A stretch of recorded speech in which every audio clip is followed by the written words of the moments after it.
दोस्तों आज आपको इस कहानी में महाराणा प्रताप राजा महाराणा प्रताप के वो 4 गुण सीखने को मिलेगा जिससे आप अपने जीवन में एक बहुत बड़ा मुकाम हासिल कर सकते हैं। कैसे हम हारे हुए बाजी को भी जीत सकते हैं, आज हम इस कहानी के माध्यम से जानते हैं। महाराणा प्रताप के नाम से भारतीय इतिहास गुंजायमान है।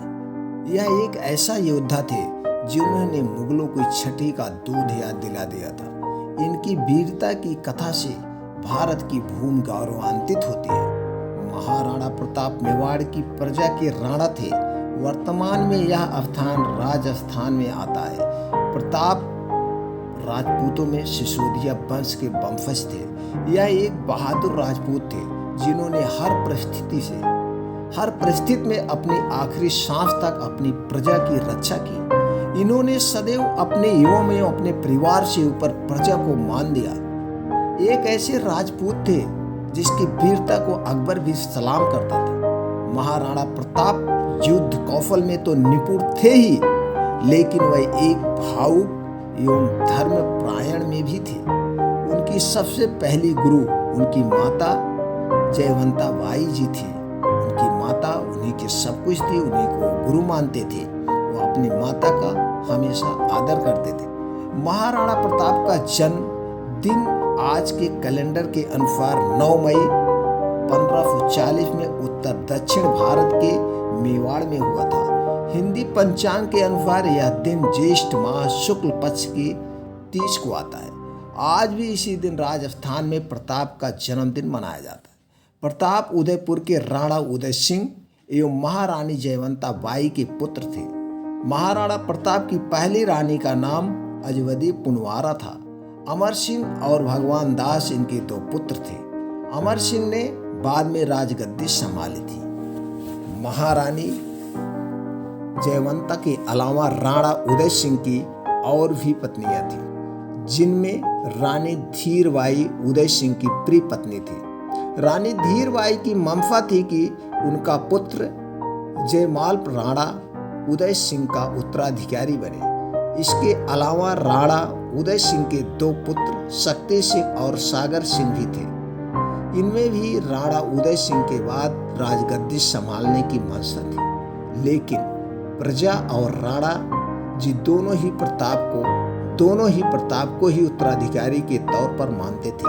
इसी कारण यह तीनों भाई प्रताप से घृणा करते थे। इसी घृणा का लाभ उठाकर मुगलों ने चित्तौड़ पर अपना विजय पताका फहराया था। इसके अलावा भी कई राजपूत राजाओं ने मुगल शासक अकबर के आगे घुटने टेक दिए थे और अधीनता स्वीकार की, जिसके कारण राजपूताना की शक्ति भी मुगलों को मिल गई, जिसका प्रताप ने अंतिम सांस तक डटकर मुकाबला किया। लेकिन राणा उदय सिंह और प्रताप ने मुगलों की अधीनता स्वीकार नहीं की। आपसी फूट एवं पारिवारिक मतभेद के कारण राणा उदय सिंह एवं प्रताप चित्तौड़ का किला हार गए थे, लेकिन अपनी प्रजा की भलाई के लिए वह दोनों किले से बाहर निकल जाते हैं और प्रजा की बाहर से संरक्षण प्रदान करते हैं। पूरा परिवार एवं प्रजा अरावली की तरफ उदयपुर चला जाता है। अपनी मेहनत और लगन से प्रताप उदयपुर को वापस समृद्ध बनाते हैं और प्रजा को संरक्षण प्रदान करते हैं। अकबर से डर के कारण अथवा राजा बनने की लालसा के कारण कई राजपूतों ने स्वयं ही अकबर से हाथ मिला लिया था और इसी तरह अकबर राणा उदय सिंह को भी अपने अधीन करना चाहते थे। अकबर ने राजा मान सिंह को अपने ध्वज तले सेना का सेनापति बनाया। इसके अलावा टोडरमल राजा भगवान दास सभी को अपने साथ मिलाकर 1576 में प्रताप और राणा उदय सिंह के खिलाफ युद्ध छेड़ दिया, हल्दी घाटी युद्ध। यह इतिहास का सबसे बड़ा युद्ध था। इसमें मुगलों और राजपूतों के बीच घमासान युद्ध हुआ था, जिसमें कई राजपूतों ने प्रताप का साथ छोड़ दिया था और अकबर की अधीनता स्वीकार की थी। 1576 में राजा मान सिंह ने अकबर की तरफ से 5000 सैनिकों का नेतृत्व किया और हल्दी घाटी पर पहले से 3000 सैनिकों को तैनात कर युद्ध का बिगुल बजाया। दूसरी तरफ अफगानी राजाओं ने प्रताप का साथ निभाया। इनमें हाकिम खान सुर ने प्रताप का आखिरी सांस तक साथ दिया। हल्दी घाटी का यह युद्ध कई दिनों तक चला। मेवाड़ की प्रजा को किले के अंदर पनाह दी गई। प्रजा एवं राजकीय लोग एक साथ मिलकर रहने लगे। लंबे युद्ध के कारण अन्न जल तक की कमी होने लगी। महिलाओं ने बच्चों और सैनिकों के लिए स्वयं का भोजन कम कर दिया। सभी ने एकता के साथ प्रताप का इस युद्ध में साथ दिया। उनके हौसले को देख अकबर भी इस राजपूत के हौसले की प्रशंसा करने से खुद को रोक नहीं पाया, लेकिन अन्न के अभाव में प्रताप यह युद्ध हार गए। युद्ध के आखिरी दिन जौहर प्रथा को अपना कर सभी राजपूत महिलाओं ने अपने आप को अग्नि को समर्पित कर दिया और अन्य ने सेना के साथ लड़कर वीरगति को प्राप्त किया। इस सबसे वरिष्ठ अधिकारियों ने राणा उदय सिंह, महारानी धीरबाई जी और जगमाल के साथ प्रताप के पुत्र को पहले ही चित्तौड़गढ़ से दूर भेज दिया था।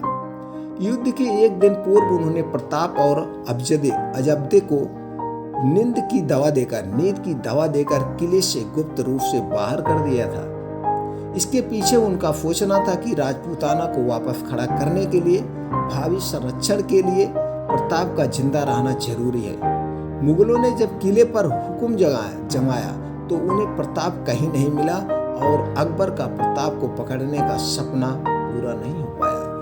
युद्ध के बाद कई दिनों तक जंगल में जीवन जीने के बाद मेहनत के साथ प्रताप ने नया नगर बसाया, जिसे चावड़ नाम दिया गया। अकबर ने बहुत प्रयास किया, लेकिन वो प्रताप को अपने अधीन नहीं कर सका। महाराणा प्रताप ऐसे नहीं थे, वो बहुत बड़े ज्ञानी थे। तो दोस्तों, महाराणा प्रताप की आपको ये कहानी कैसी लगी? आपको इस कहानी के क्या सीख मिली? आप हमें जरूर कमेंट बॉक्स में बताएं।